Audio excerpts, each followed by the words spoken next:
అందరికీ నమస్కారం.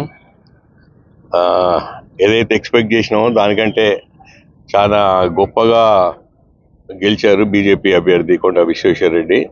నిజంగా అసలు ఇంత వేవ్ ఉందని ఎక్స్పెక్ట్ చేయలేదు. సిటీ మొత్తంలో చాలా ఎక్కువ వేవ్ ఉంది.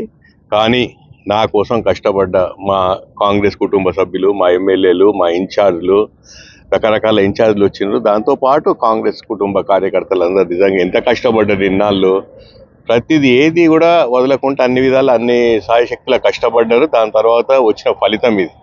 దీనికి వేరే రీజన్ ఏం లేదు. ట్రెండ్ ఉంది, వేవ్ నడుస్తుంది కాబట్టి సిటీ మొత్తంలో వన్ వే పడింది. దాన్ని ఎట్లా కవర్ చేయలేము కాబట్టి ఓటమిని అంగీకరిస్తూ నా తప్పే ఉన్నా కూడా కాంగ్రెస్ పార్టీ కుటుంబ సభ్యులందరికీ మన్నించమని అడుగుతున్నాయి. ఎందుకంటే నా శక్తులా నేనైతే కష్టపడ్డాను. దాని తర్వాత అయిన ఫలితం ఇది. సో అందరం అంగీకరిద్దాం ఓటమిని. తర్వాత విశ్వేశ్వరరెడ్డి గారికి కంగ్రాచులేట్ కూడా చేస్తూ